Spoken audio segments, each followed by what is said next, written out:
నమస్కారం. A1 TV Telugu first news వార్తలకు స్వాగతం. ముందుగా వార్తల్లోని ముఖ్యాంశాలు. లోక్సభలో ప్రతిపక్షాలపై అమిత్ షా విమర్శలు. ప్రతి నిర్ణయాన్ని వ్యతిరేకించడం సరైంది కాదని వ్యాఖ్య. దేశ అభివృద్ధిని రాజకీయంగా చూడొద్దని సూచన. ప్రభుత్వ పనులకు మద్దతివ్వాలని పిలుపు.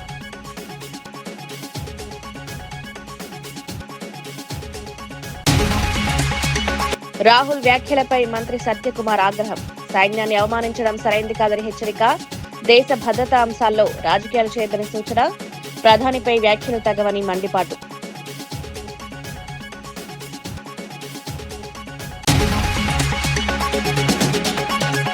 తేజస్వి వ్యాఖ్యలపై స్పందించిన కిషన్ రెడ్డి. తెలంగాణను అవమానించే ఉద్దేశం లేదని స్పష్టం. బాధ కలిగితే క్షమాపణ చెప్పేందుకు సిద్దమని వ్యాఖ్య. బీజేపీ తరపున వివరణ.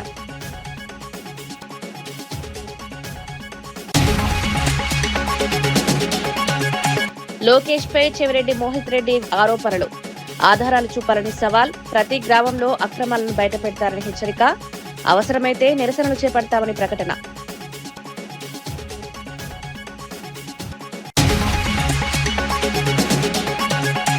మామిడి రైతులకు సబ్సిడీ కవర్ల పంపిణీపై కృతజ్ఞతలు. ప్రభుత్వ సహకారంతో రైతులకు లాభం. చంద్రబాబు, పవన్ కళ్యాణ్ కు ధన్యవాదాలు. వ్యవసాయ అధికారుల సహకారం కొనియాడిన రైతులు.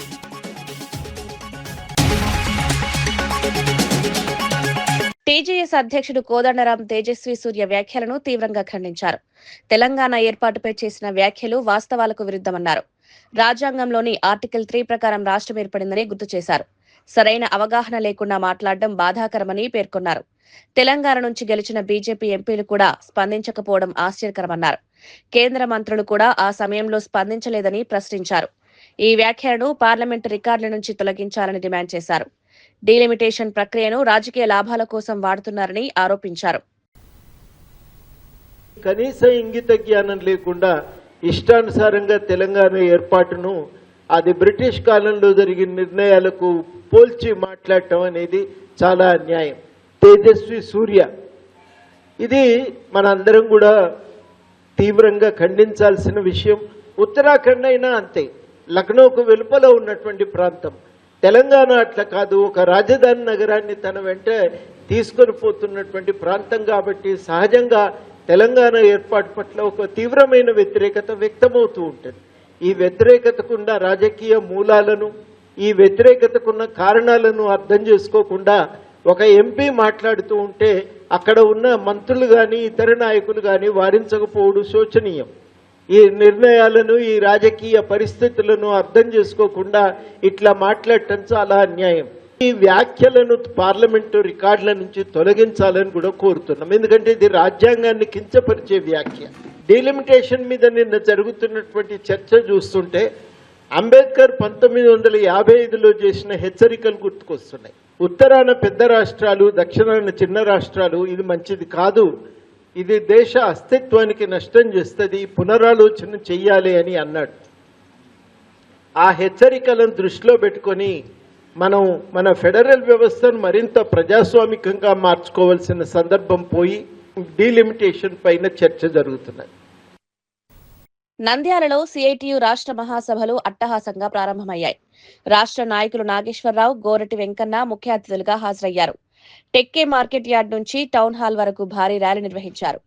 ఎర్ర జెండాలతో నిండిన వీధులు కార్మికుల ఉత్సాహాన్ని చూపించాయి. సాంస్కృతిక కార్యక్రమాలతో ప్రజల్లో చైతన్యం కలిగించారు. ఏలూరు, విశాఖ సహా పలు జిల్లాల నుంచి కార్మికులు పెద్ద సంఖ్యలో పాల్గొన్నారు. ర్యాలీ అనంతరం టౌన్ హాల్లో బహిరంగ సభ జరిగింది. కార్మిక హక్కుల సాధన కోసం నిరంతరం పోరాటం కొనసాగిస్తామని నేతలు తెలిపారు. అక్కలు, చెల్లెళ్ళు, తమ్ములు, అన్నలు అందరికీ సిఐటియు అఖిల భారత కమిటీ తరఫున ముందుగా మీకు పోరాట శుభాకాంక్ష తెలియజేస్తున్నాను. ఈ మహాసభలు ఒక ముఖ్యమైనటువంటి ఘట్టంలో జరుగుతున్నాయి.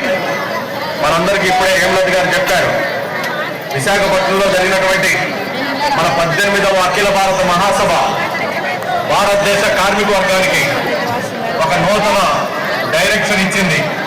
కార్మికుల్ని పెట్టుబడిదారీ వర్గానికి, కార్పొరేట్లకి బానిసల్లాగా మార్చే 4 లేబర్ కోడ్లు అమలు చేయడం కోసం కంకణం కట్టుకుందో అలాంటి మోడీ ప్రభుత్వానికి, ఆ మోడీ ప్రభుత్వానికి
తిరుపతిలో అమర్నాథ్ రెడ్డి హత్య కేసులో పోలీసులు నిందితుని అరెస్ట్ చేశారు.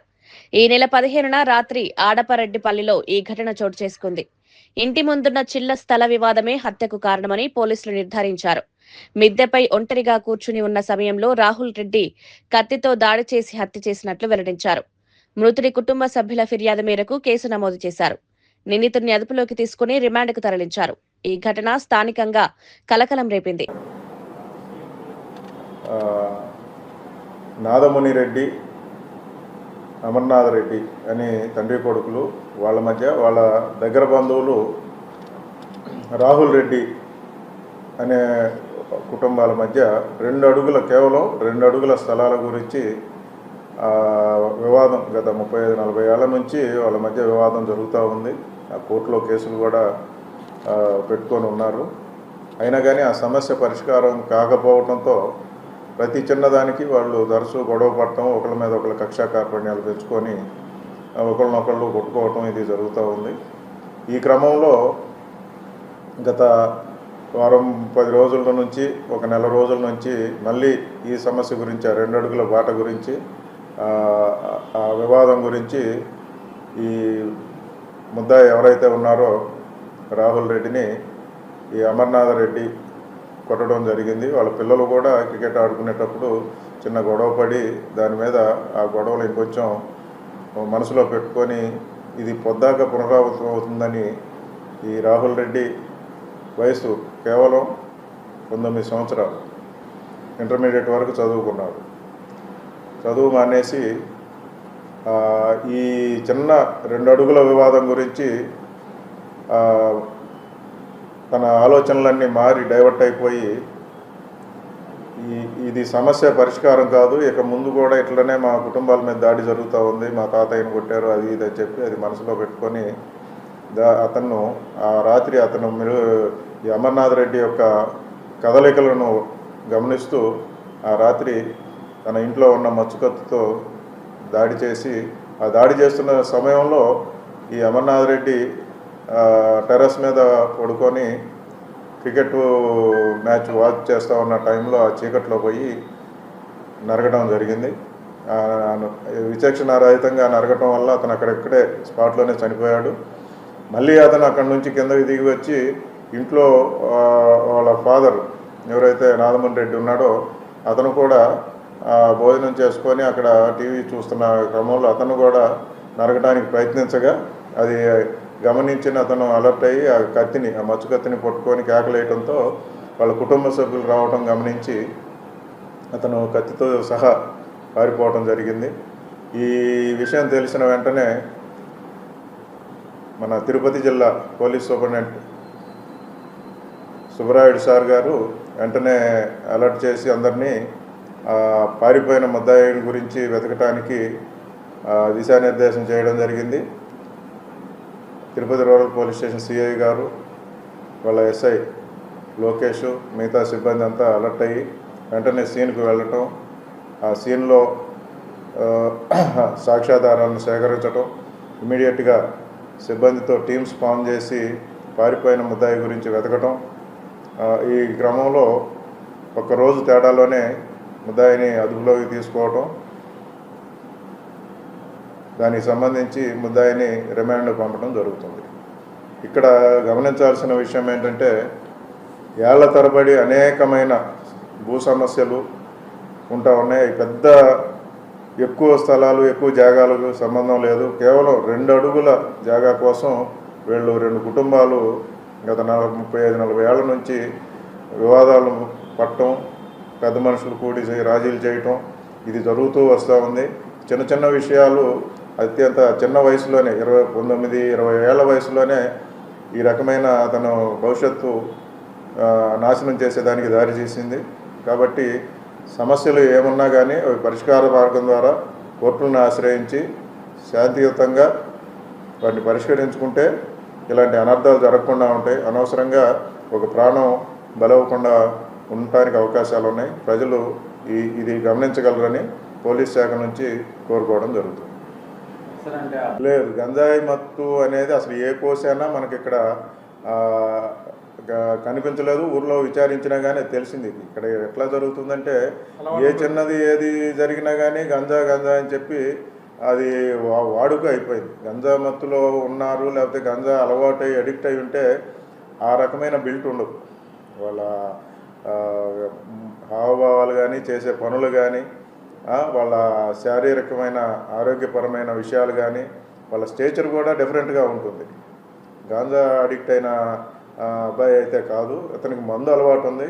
ఆ రోజు కూడా హెవీగా డ్రింక్ చేసినట్టు మనకు తెలిసింది. విచారణలో కూడా అది తెలిసింది. ముద్దాయిని అరెస్ట్ చేసి అతని దగ్గర కత్తిని స్వాధీనం చేసుకొని పోలీసుల్ని ఎస్పీ సుబ్బారాయుడు గారు. బీజేపీ ఎంపీ తేజస్వి సూర్య వ్యాఖ్యలపై కేంద్ర మంత్రి కిషన్ రెడ్డి స్పందించారు. తెలంగాణ ఉద్యమాన్ని అవమానించే ఉద్దేశంతో మాట్లాడలేదని స్పష్టం చేశారు. అలాంటి భావన కలిగితే వ్యాఖ్యలను ఉపసంహరించుకుంటామన్నారు. తెలంగాణ ప్రజల భావాలను గౌరవిస్తామన్నారు. వివాదంపై స్పష్టతనివ్వాలని ప్రయత్నించారు.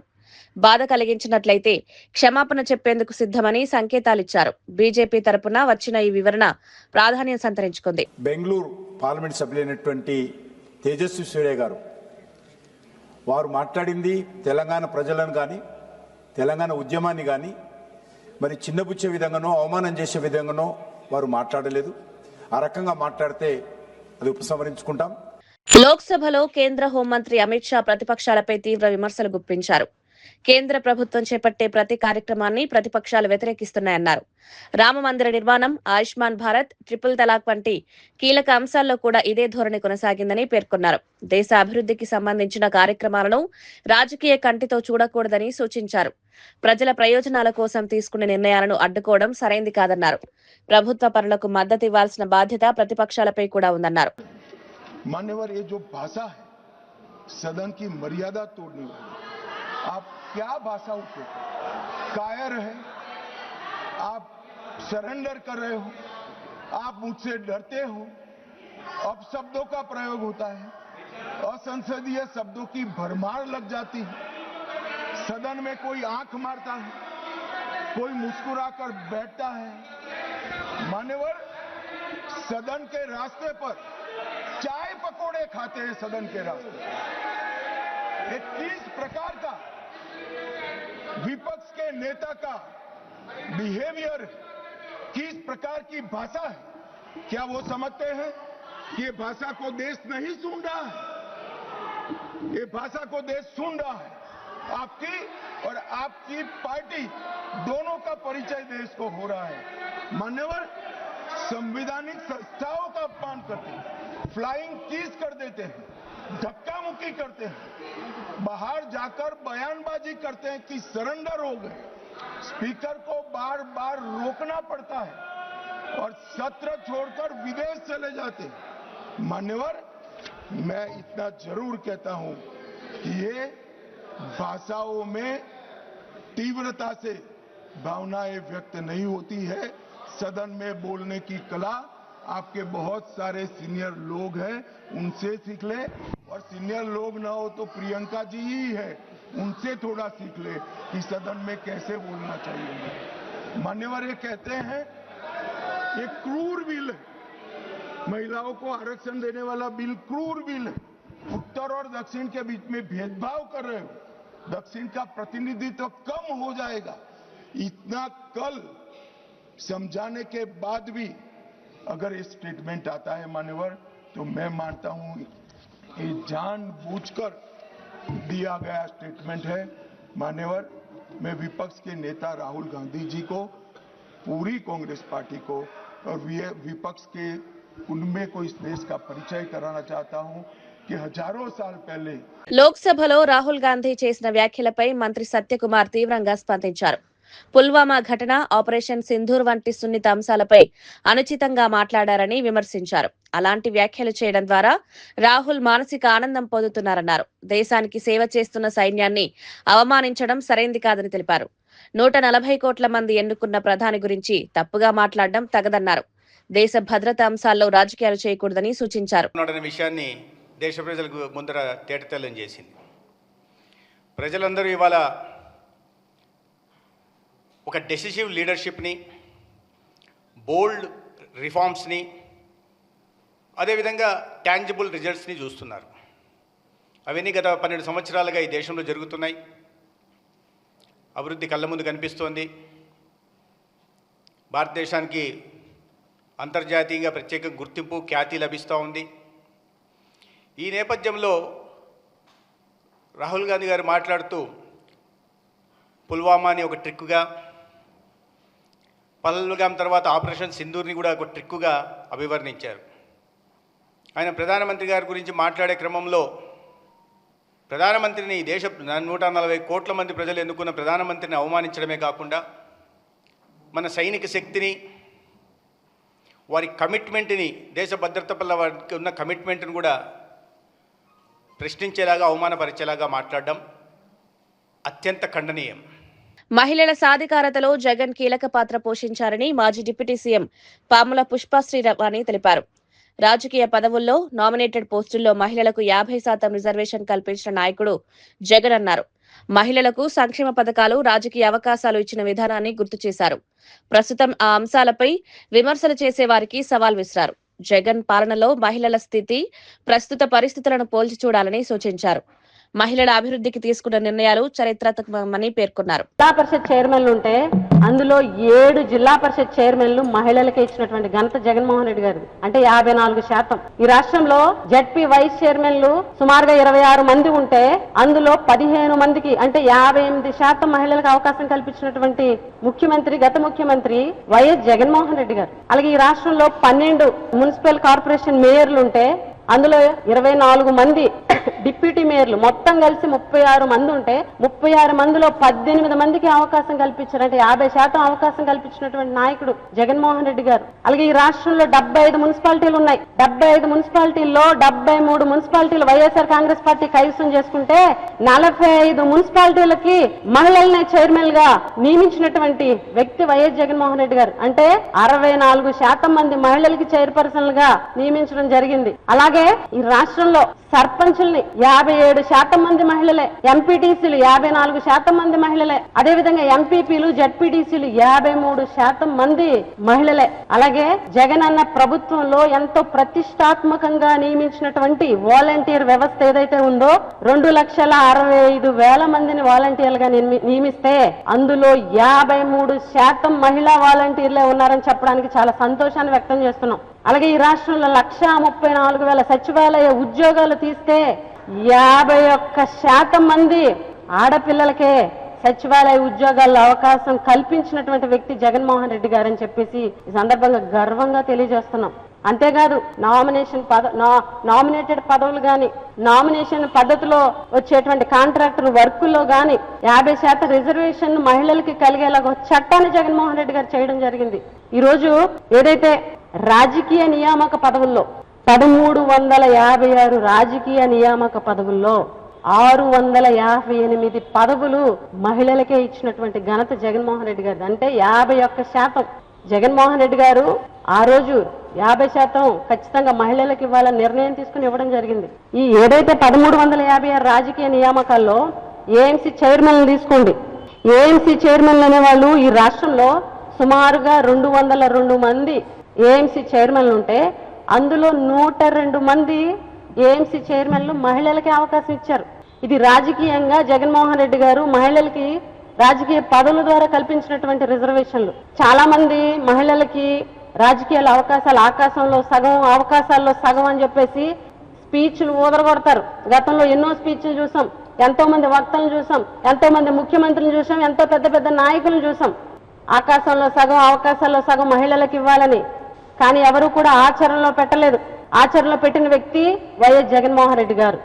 ఆకాశంలో సగం, రాజకీయ అవకాశాల్లో సగం వచ్చేలాగా 50% రిజర్వేషన్ ని మహిళల కోసం కల్పించి మహిళల కోసం చట్టం తీసుకొచ్చినటువంటి నాయకుడు వైఎస్ జగన్మోహన్ రెడ్డి గారు అని చెప్పి గర్వంగా, ఆయన ప్రభుత్వంలో ప్రజాప్రతినిధిగా పనిచేసినటువంటి ఒక మహిళగా గర్వంగా నేను ఈ సందర్భంగా తెలియజేస్తున్నా ఈ రాష్ట్ర ప్రజలకి. అలాగే మహిళా సాధికారత కోసం ఈ రాష్ట్రంలో ఉన్నటువంటి మహిళలు ఆర్థికంగా వెదగాలి, ఆర్థికంగా పైకి రావాలన్న ఒక ఉద్దేశంతో ఎన్నో సంక్షేమ కార్యక్రమాలని, ఎన్నో సంక్షేమ పథకాలని, మహిళల కోసం పాలసీలని అత్యధిక శాతం తీసుకొచ్చినటువంటి నాయకుడు జగన్మోహన్ రెడ్డి గారు. జగనన్న ప్రభుత్వం 5 సంవత్సరాల్లో కూడా 2,83,000 కోట్ల రూపాయలు మహిళల కోసమే ఇచ్చినటువంటి ముఖ్యమంత్రి జగనన్న. అలాగే కేవలం డీబీటీ ద్వారాగా నేరుగా మహిళల అకౌంట్లోనే 1,89,000 కోట్ల రూపాయలని నేరుగా మహిళల అకౌంట్ లో వేసినటువంటి గొప్ప ముఖ్యమంత్రి వైఎస్ జగన్మోహన్ రెడ్డి గారు. ఆర్థిక భారం వల్ల ఆర్థిక పరిస్థితుల్ని తట్టుకోలేక పిల్లల్ని వాళ్ళతో పాటు పనులు తీసుకెళ్లిపోయినటువంటి పరిస్థితులు గతంలో ఉంటే వాటన్నింటినీ కూడా ఆ తల్లులు అధిగమించాలన్న ఉద్దేశంతో అమ్మఒడి అనేటువంటి ఒక మంచి కార్యక్రమం ద్వారాగా ఈ రాష్ట్రంలో సుమారుగా 44.48 లక్షల మంది తల్లులకు 15,000 రూపాయల చొప్పున అమ్మఒడి రూపంలో వాళ్ళకి 5 ఏళ్లలో కూడా సుమారుగా 26,000 కోట్ల రూపాయలు వాళ్ళ అకౌంట్ లోనే జమ చేసినటువంటి మహిళా పక్షపాత ముఖ్యమంత్రి వైఎస్ జగన్మోహన్ రెడ్డి గారు అని చెప్పి సందర్భంగా తెలియజేస్తున్నాం. అలాగే ఫీజు రియంబర్స్మెంట్ పథకం ఏదైతే ఉందో సుమారుగా 29 లక్షల మంది తల్లులకి వాళ్ళ పిల్లలు కాలేజీల్లో చదువుకుంటుంటే వాళ్ళకి ఫీజు రియంబర్స్మెంట్ పథకం కోసం సుమారు 12,000 కోట్ల రూపాయలు వాళ్ళ అకౌంట్ లో జమ చేసినటువంటి నాయకుడు జగన్మోహన్ రెడ్డి గారు. అదేవిధంగా వైఎస్ఆర్ చేయూత చంద్రగిరి వైఎస్ఆర్సీపీ ఇన్ఛార్జ్ చెవిరెడ్డి మోహిత్ రెడ్డి నారా లోకేష్ పై తీవ్ర ఆరోపణలు చేశారు. కబ్జాలపై చేసిన ఆరోపణలకు ఆధారాలు చూపాలని డిమాండ్ చేశారు. తమపై ఆరోపణలు చేస్తే తాము కూడా ఆధారాలతో నిజాలు బయటపెడతామని హెచ్చరించారు. ఎమ్మెల్యే గెలుపు కోసం ప్రజలను మోసం చేశారని ఆరోపించారు. ప్రతి గ్రామంలో జరుగుతున్న అక్రమాలను బయటపెడతామన్నారు. ఇందుకు ప్రత్యేక కార్యాచరణ రూపొందిస్తామని తెలిపారు. అవసరమైతే నిరసనలు కూడా చేపడతామని హెచ్చరించారు. మాకు మనస్సాక్షికి చెప్తున్నాను, ఈ రోజు వరకు చంద్రగిరిలో ₹1 కూడా మేము సంపాదించే ప్రయత్నం చేయలేదు. మొత్తం కూడా మా సొంత సంపాదన, మీరు చీరలు ఇంకోటి అంటున్నారు, అవన్నీ కూడా ఏ లేఅవుట్లో మేము కష్టపడి సంపాదించిన లేఅవుట్లో వైట్ అమౌంట్ మాకు ఎంత వచ్చింది, ఎంత మేము ఖర్చు పెట్టామో కూడా ఓపెన్ గా మేము చూపించడానికి సిద్ధం.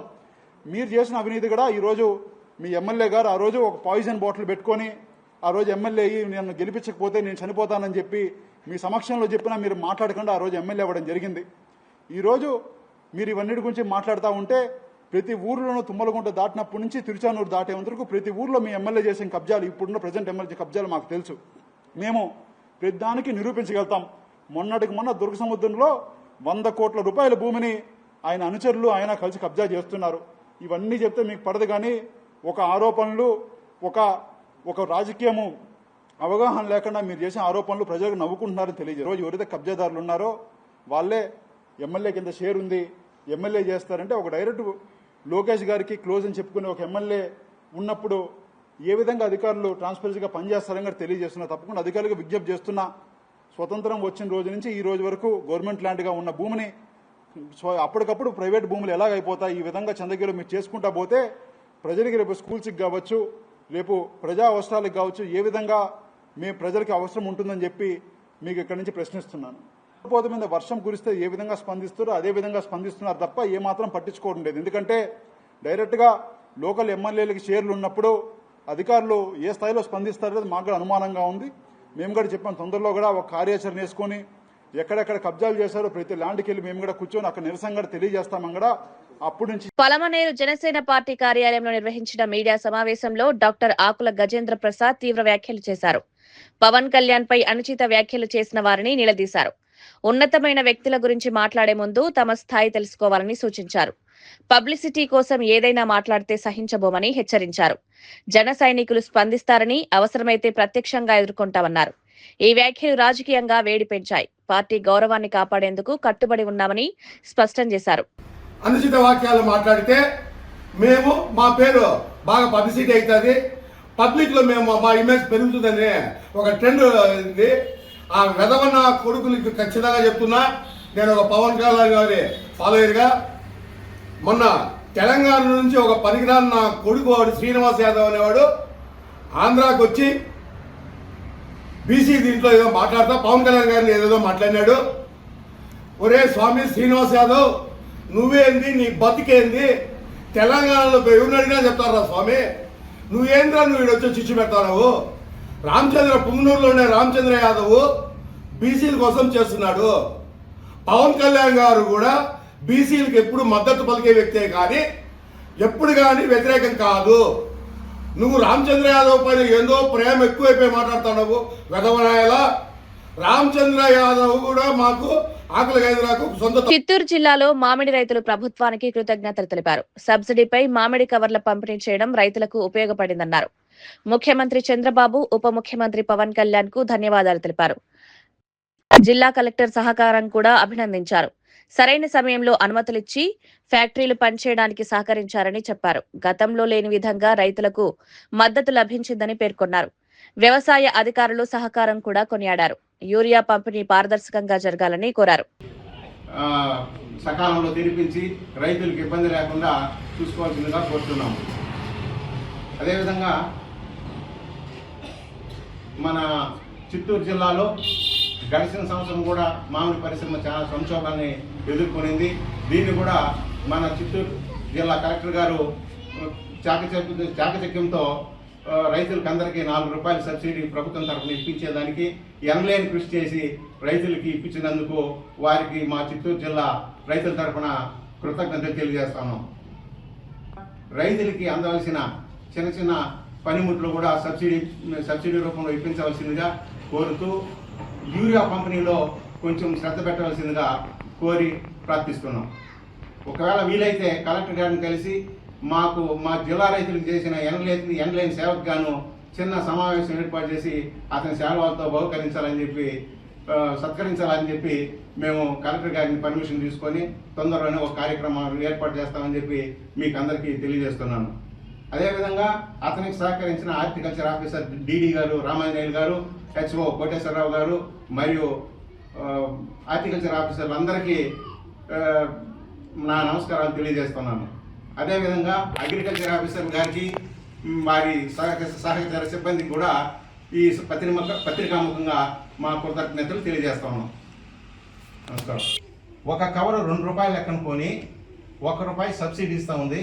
ఇందులో ట్రాన్స్పోర్ట్కి అయ్యే ఖర్చు ₹1, 2 పైసలో 3 పైసలో రైతుల నుంచి వసూలు చేస్తుందని మీకు అందరికీ తెలియజేస్తున్నాను. మీకు అందరికీ కూడా తెలుసు ఈ ట్రాన్స్పోర్ట్ వ్యవహారం కొద్దిగా లేబరు ఇవంతా సమస్యలు ఉన్నాయి కాబట్టి 2 పైసలు 3 పైసలు అదనంగా తీసుకుంటా ఉన్నారు. సో కంపెనీల నుండి ₹1 కొని రైతులకు ₹1 ఇస్తుంది. కాకపోతే ట్రాన్స్పోర్టింగ్ ఛార్జీలు మాత్రము రైతుల పైన వేస్తాము.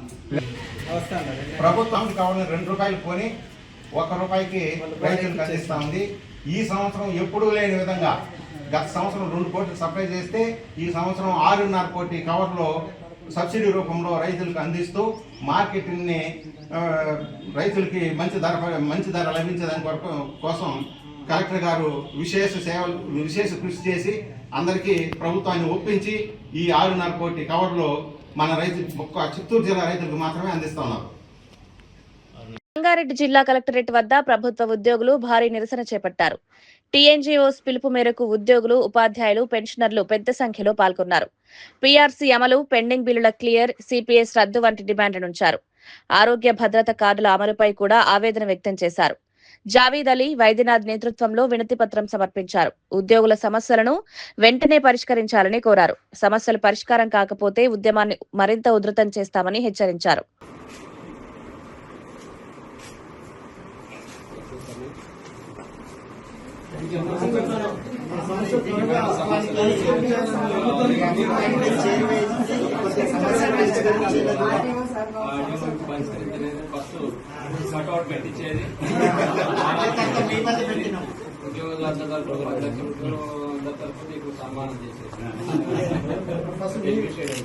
సీఎం గారికి మీకు సంబంధం మీ నాయకత్వంలో చేసుకుంటాం.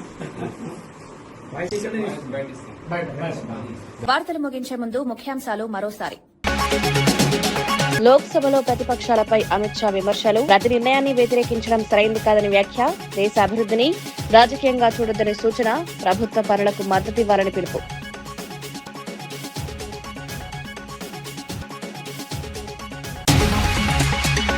రాహుల్ వ్యాఖ్యలపై మంత్రి సత్యకుమార్ ఆగ్రహం, సైన్యాన్ని అవమానించడం సరైంది కాదని హెచ్చరిక, దేశ భద్రతా అంశాల్లో రాజకీయాలు చేయొద్దని సూచన, ప్రధానిపై వ్యాఖ్యలు తగవని మండిపాటు.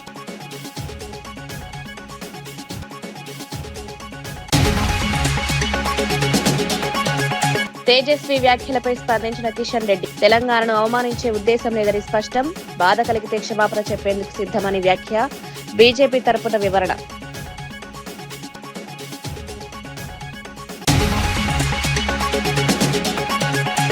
లోకేష్ పై చెవిరెడ్డి మోహిత్ రెడ్డి ఆరోపణలు. ఆధారాలు చూపాలని సవాల్. ప్రతి గ్రామంలో అక్రమాలను బయటపెడతారని హెచ్చరిక. అవసరమైతే నిరసనలు చేపడతామని ప్రకటన.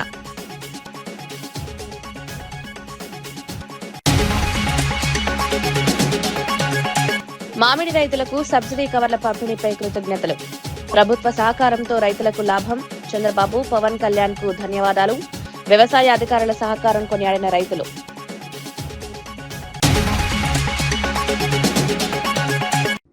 ఇవి ఈనాటి వార్తా విశేషాలు. మరో బులెటిన్లో మళ్ళీ కలుద్దాం. నమస్కారం.